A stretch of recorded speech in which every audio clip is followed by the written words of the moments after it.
Hello, everyone. We're back again with Big Brother, season 24, episode 27. All right. Obviously, Michael was HOH, and he put up Alyssa and Terrence, the only two people not in his alliance, and the only two people he's never made any promises to in order to get them out because, well, he doesn't owe them anything, and they can't really hold much against him during when they go to jury.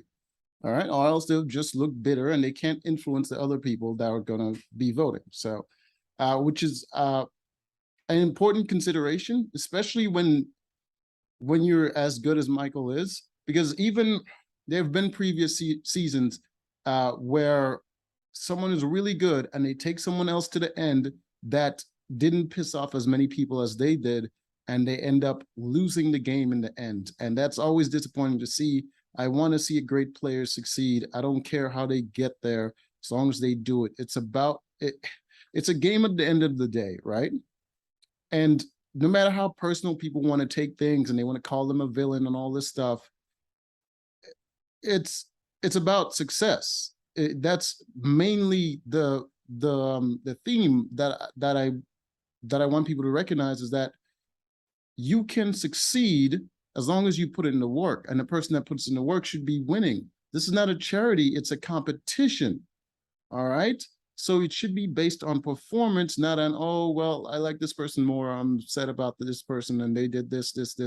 And it would be the people at jury, and they'll be bitter at people for voting them out or betraying them, while they lie, betray, and do all kinds of the same stuff to other people, and they're just hypocritical. I hate that aspect of the game, that they give so much power to the jury, but it is part of the social experiment of the game. So you kind of have to keep that in mind. And Michael is playing it very well.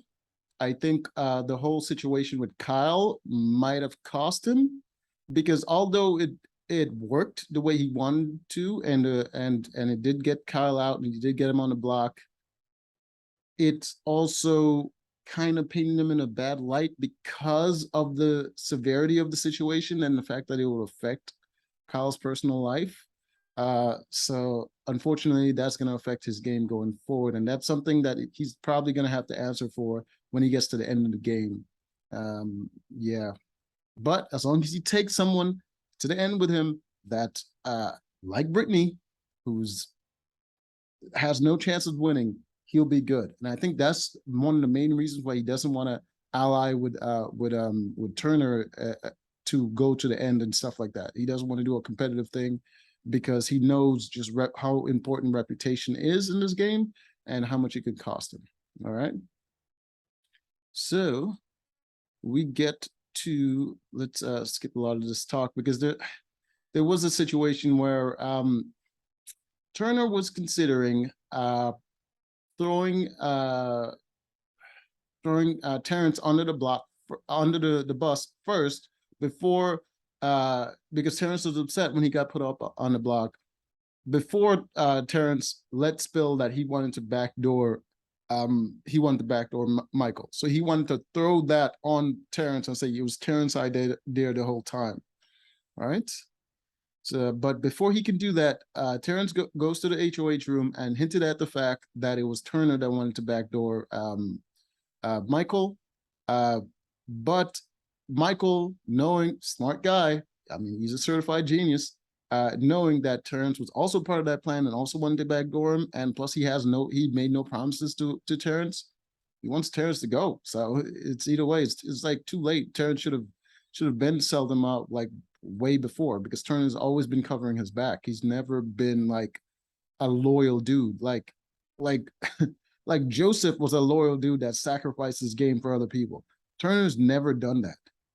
He's just always just smoothly sailed. Every time he got a setback, he just looks all sad like a kicked puppy, and then he just smoothly sails through life, through the game. It just, you know what I mean? It's just not someone that you want to trust.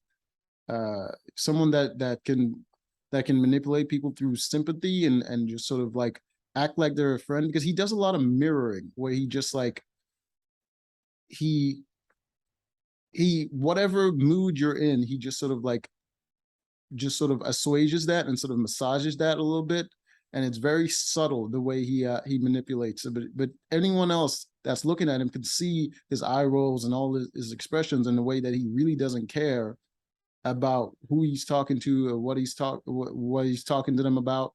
And it's just like, you get a smart person would realize if he's that like that with someone else and that person thinks that he's their friend, then is he really my friend? You know, it's just not a guy you should trust if you're like wanting to like work with somebody. Uh, then Turner revealed that he's bisexual. I'm not sure why that's important, but he felt the need to bring that to light. I personally don't really care, to be honest with you. I don't know why he felt the need to say that. He has a girlfriend. It's not like why? Why would anyone need other people to recognize them for the people that they have sex with? That's just weird. This is what you need to do, people. If you're that in need of attention, develop a personality. All right. I know there's this whole thing where people feel isolated and they need representation all around the place in order to feel like they're a part of a community or something like that. Fine, I get that. One of the downsides to being unique is that you will be isolated. You will be different. Thereby, there's not enough support for you, and people are not going to understand you as well, and you're not going to be able to fit in as well. That's just the downsides to being unique. Sorry, it's a numbers thing. The world is built by the majority for the majority. So as a minority, things are just not going to be as comfortable. There are going to be groups, minorities are going to, group together, and they're going to try to help each other out and do that sort of thing. But it's just one of the downsides of life. There's always a negative, no matter what position in life you are in, there's always going to be a negative. And that's just what comes with it. So my advice to him is just simply develop a personality. Stop trying to get attention for things that, just like being bisexual is just a part of who you are. Like I don't go around talking about the fact that I have feet. Like that's just it's just whatever. It's just a thing that I do. Just, just do what you do in your personal life. It shouldn't be a talking point of who you are to other people. You are who you are internally, not your physical and personal habits. Like, it's just not, it's not important. Let's get to the veto competition, and it is BB Comics. All right, if you're not familiar with BB Comics, I will show you an image. Hold on. There we go. Damn it. So close. All right. So they will be competing in a timed event to arrange comic books in a certain order. All right, hold on, let me get an image of it. All right, there we go. All right, so this is what the competition looks like. All right, so they're going to start here. They're going to press that buzzer. They're going to start. All right, they're going to run up this ladder. All right, swing through the zip line, and through the window there's going to be an assortment of comic books. All right, so they swing, look through the window, drop down here, run over here, and then grab the comics from this little mailbox, and then assemble it on these little blocks over here. Assemble the comic book in exactly the same order as it is through the window over here. All right, and there are going to be duplicates of certain comic books, but some of the details are going to be different. So they have to look at the details and pick the correct copy to put up in the correct order as it is through the window. All right. So that is BB Comics. All right. I'm not going to go through all of the comics. I mean, the most notable one is that the one where they call Brittany a flea, because, I mean, she just kind of sticks to Michael like a flea. They call Kyle, oh man, this one's got to be hurtful. Rep Kyle, crimes about to suffer reptile dysfunction. So basically it is a pun against his poor sexual performance. And of course, there's one about Turner and the fact that he doesn't shower. Well, he showers, but he showers every other day, and he perpetually looks homeless. There's one, I think those are the only notable ones. Yeah, that's it. All the others are just kind of stupid. Let's see if I can get a good image of them. Oh, it's the wrong thing. No, wrong thing again. There we go. So this is what they look like. Put myself up here. So you got Pooch, which is just a dog with a Pooch's face on it, giant face on it. And Joseph is just shredded. Indy, just a woman just spitting wax out of her hands. And Taylor just eating chips. She's just terrible at this game. Michael, they call him Copycat because he has a lot of cats, I think. Alyssa, something about shopping. I mean, she doesn't have much of a personality, so they probably just talked about like just a dumb chick that loves to shop.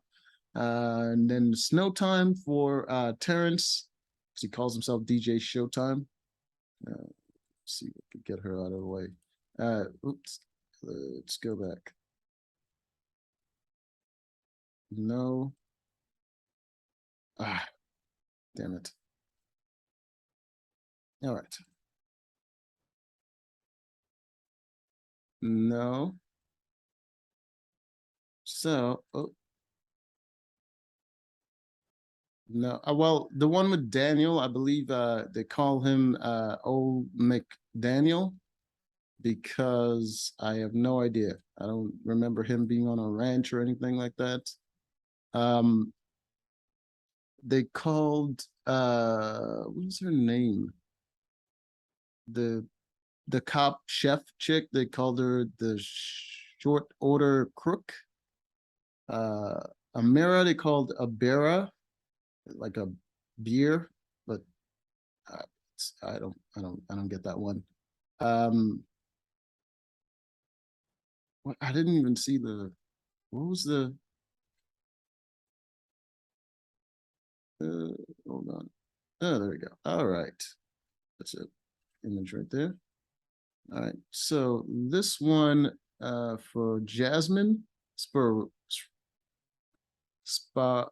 Spramic. What is that? Oh, Sprainiac. Okay, because she's always injured. Okay. And then we got Britt Flea, of course. Flea. And Monty, the Count of Monte Cristo, I think they called him.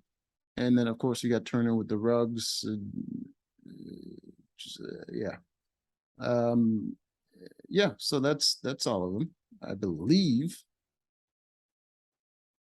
All right, so let's just get to the results of the competition. The only one not competing in the competition was Turner. So the results are, go down. I think before the competition, Monty was talking about how he's finally going to beat Michael in a competition, but of course, that was never going to happen because Monty's hot garbage. I mean, he can't even beat Turner when Michael is not competing. So how is he going to beat Michael? And Turner can't beat Michael when he's competing with Michael. You only beat Michael when they're not in the same competition. All right. So the worst at this competition was, of course, Terrence. Terrence is the worst. You can see him there at 25 minutes. And next was, the next worst one was, I believe, Monty. I think Monty had like 13 minutes and 58 seconds. And then it was Alyssa. Alyssa was like third worst. And then it was Brittany. Brittany had 13 seconds, 13 minutes and 35 seconds. Then, who am I missing? Then Taylor, I think. Yeah, then Taylor. And of course, the winner was Michael with like 9 minutes. He just blew everyone out of the water. So, of course, Michael has the veto.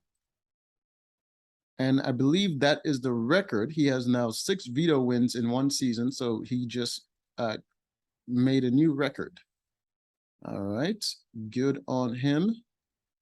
Then after he won the veto, Brittany, who desperately wanted to get him to make a move against one of the other guys, she doesn't want to compete with them. She realized he's not going to use it because he has the power. So she tried to cover her bases by trying to form a final two with what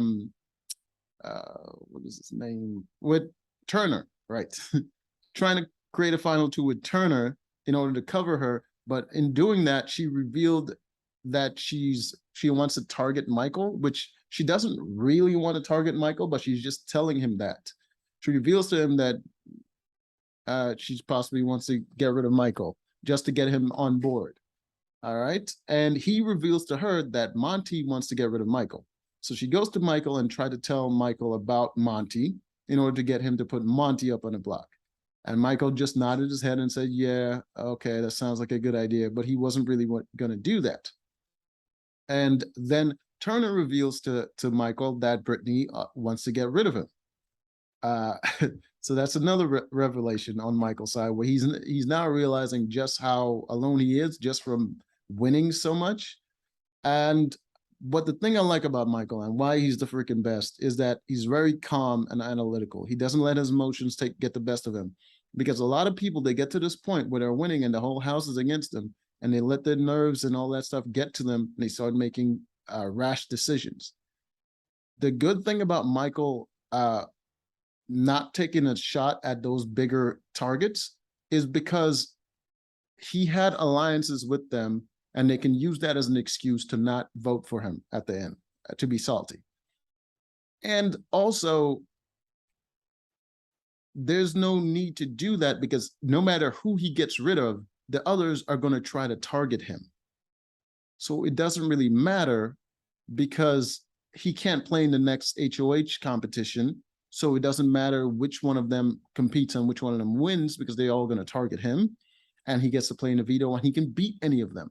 So they're not really a concern competition-wise, and he's just making enemies for no reason. And he's better off just getting rid of the people that he put on the block instead of making new enemies that would be mad at him when it comes to the end of the game. So it's very steady thinking, and he didn't do anyone else's dirty work. And plus, if they're all aligned with each other and they want to get rid of him, it's better for him to get rid of the people that are outside of the alliances, like a Terrence or an Alyssa. Get rid of one of them. That way, the people remaining in the house, as soon as he wins veto, they have to target each other. So it's a freaking brilliant move. And in the end, Michael did not use the veto, and he kept the nominations the same. So until next time.